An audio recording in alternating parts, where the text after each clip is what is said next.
අයිබෝන් සියලුම දෙනාට හදිසිය කරන වීඩියෝ එකක් සහ ඉතාමත්ම කෙටියෙන් තමයි මේ දැනුම් දීම කරන්නේ.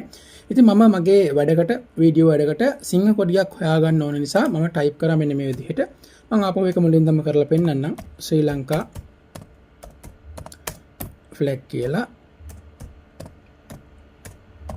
හරි. ඉතින් මෙන්න මේ විදිහට තමයි මම ටයිප් කරා. ඔයාලට පුළුවන් මේ විදිහටම ටයිප් කරලා හොයලා බලන්න. මොකද මේක Google එකේ තමයි තියෙන. ඒ නිසා මම මේ විදිහට මෙන්න පල්ලෙහාට ගියා. ඉතින් පල්ලෙහාට මම මේක දැක්කේ. ඔයාලට පේනවා මෙන්න මෙතන උඩක් තියෙනවා.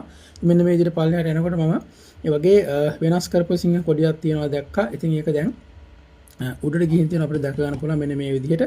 මෙන්න මෙතන ඔයාලට පේන්නේ මම ක්ලික් කරන්නම්. ඉතින් ක්ලික් කරාට පස්සේ මෙන්න මේ විදිහට තමයි තියෙන්නේ. ඉතින් මේක මම සයිට් එකට විසිට් කරනවා. ඉතින් මෙන්න මේ විදිහට ඔයාලට බලා ගන්න පුළුවන් වේවි. Reddit කියන වෙබ්සයිට් එක හරහා තමයි මේක ඇවිල්ලා තියෙන්නේ මම හිතන්නේ.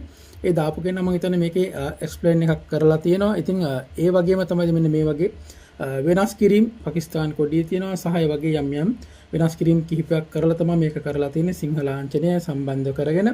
ඉතින් මේක මම හිතනවා ටිකක් ශ්‍රී ලංකාවට අපේ ජාතියට එච්චරම හොඳ දෙයක් නෙවෙයි වෙන්න පුළුවන්. ඉතින් ඒ කියන්නේ මේ හා සම්බන්ධව කාට හරි ඉස්සරහට අරන් යන්න අවශ්‍ය නම් මේකත් එක්ක හොයලා බලන්න අවස්ථාව තියෙනවා සහ ඒ දන්න කෙනෙකුට ෂෙයා කරන්න මම හිතනවා වඩාත්ම යහපත්. ඉතින් මේක නීතිමය පැත්තට බර වෙලා කරපු වැඩක්ද එහෙම නැත්නම් නීතියෙන් පිට එහෙම නැත්නම් ඒ වගේ හිතුන නිසා වෙනස් කරපු දෙයක්ද කියලා දන්නේ නැහැ.